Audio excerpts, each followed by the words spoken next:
Hello guys. Figured since I had my camera and everything out,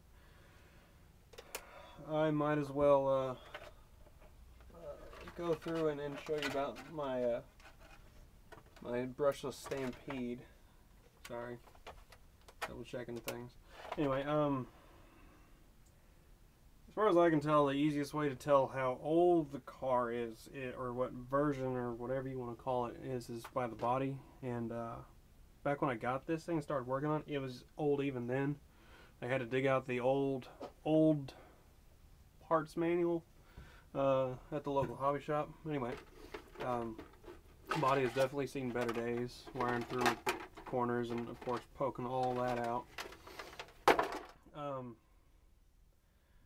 It's that thin-bodied Stampede. Really, I haven't done much at all. I just simply took out the old brushed system and put in an 80 amp Hobby Wing Easy Run system and a Kershaw Designs motor. I really doubt there anything of any real name. I can't remember the size of it. It says it's a 3538 kilovolt. How true that is, I don't know. I've been running this thing for several years now, and as far as breakages go, it's been just the output yokes. If you can see the white one here, can you? I really can't tell. Anyway, I got the white one on this one, which I actually pulled off my nitro rustler. Since it started acting up, I figured this was a lot funner to run. I got the black one on this side.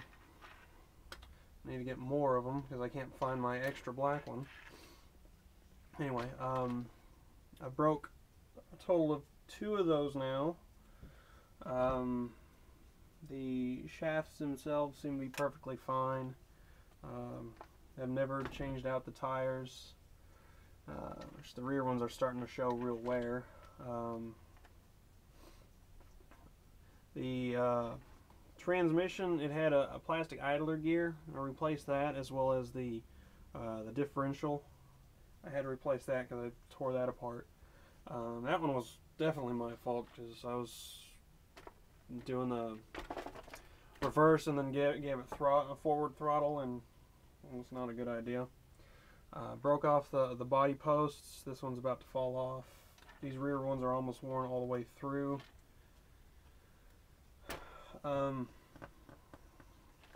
Ripped off the wheelie bar, which, if you all remember these things having wheelie bars, it used to. Not anymore. That went off real quick. Got some nice concrete scraping on the motor. That's always good, you know.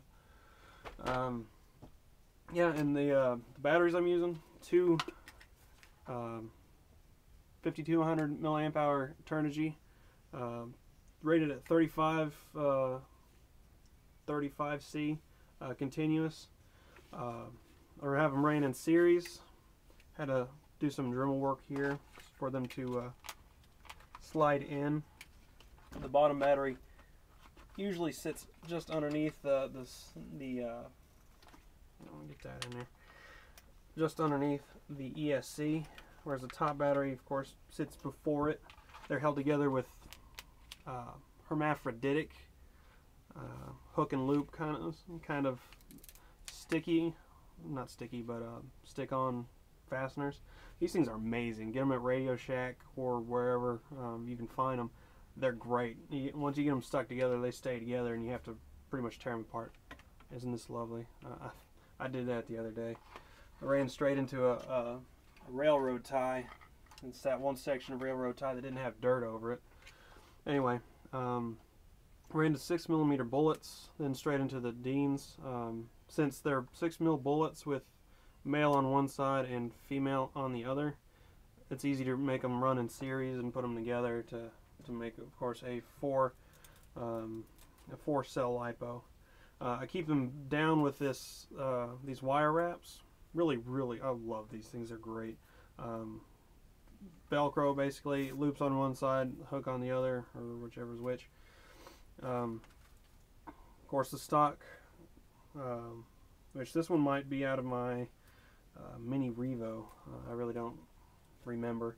But a stock Traxxas FM, I think, AM receiver. Yeah, if you wanted to see the inside of one of these batteries, let's get her out of here. Come on, there she is. It's actually 4 cells. I was surprised to see that. Of course, it would be a 2S2P, I believe, since they're wired in parallel and then brought together to make a 7.4 volt total battery. But not complaining.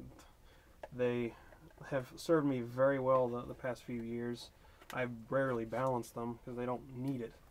I usually check them every, at least every other charge, but usually try to get them checked every charge. Like the idiot trying to get a battery back in its pack. Let's see. Yeah.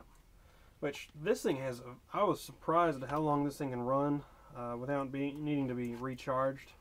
I haven't actually timed it, sat around with a clock, but I know I could have this sitting in my car for a year and bring it out and run it for friends, you know, for about 20 minutes several times, which I know they'll recoup a little bit of power through the sitting period, but still, you know, if I can run it for, you know, 2 hours total throughout a year with charging it once, I'm happy with that. That's not even like slow running. This will definitely do wheelies and flips and all that kind of stuff. I really can't remember what my my gear ratio is. I do have ball bearings on the front, and I think on the rear as well. I really can't remember. It's about time for me to change out my front servo because both the mounts are broken. Isn't that lovely? Look at that amount of play. Just look at that. Oh well. This thing has served me well through the past few years I've had it. Haven't broken any A-arms, haven't broken any, haven't really broken anything apart from the transmission bits and the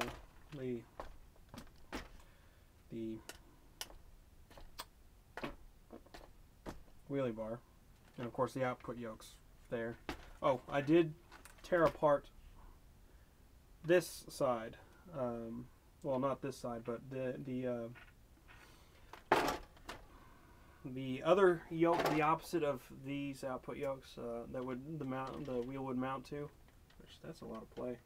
I broke both of those, but that again was my fault. Hit the wrong button at the wrong time, and one wheel took off while the other one got wrapped in something. Anyway, figured I'd make a video on this one. Like I said, probably talk too long like I'm usually doing. Yeah, questions, comments, concerns, feel free. I keep seeing people talk about how they broke stuff on their Rustler every time they ran it, and how brittle their Traxxas things are. My Nitro Rustler went through hell and back, and went back for more until I destroyed its engine, which I'm a retard for. All that I've broken has been the, I think they're the knuckles up front, and then which I bought this used too, of course, go figure. These plastic bits here, which this one, I got it stripped out. That was definitely my fault. Not stripped out, but broke the head on. So, I mean, what's broken on this has been, you know, the knuckles and these points here, which if you hit a rock wrong, it's just going to tear that plastic apart. Well, there's no real transmission on this thing, like the other one at least. So I'm going to eat those words later. I haven't had to get anything into this one. Yeah. So I just don't quite understand when people complain about how easily breakable their Traxxas things are.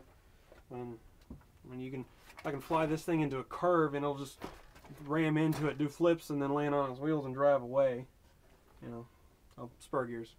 Yeah, I've burnt up spur gears, but again, my fault for not tightening them up. It's always fun to melt out the center of a spur gear. Anyway, yeah, that's that. Yeah, bye.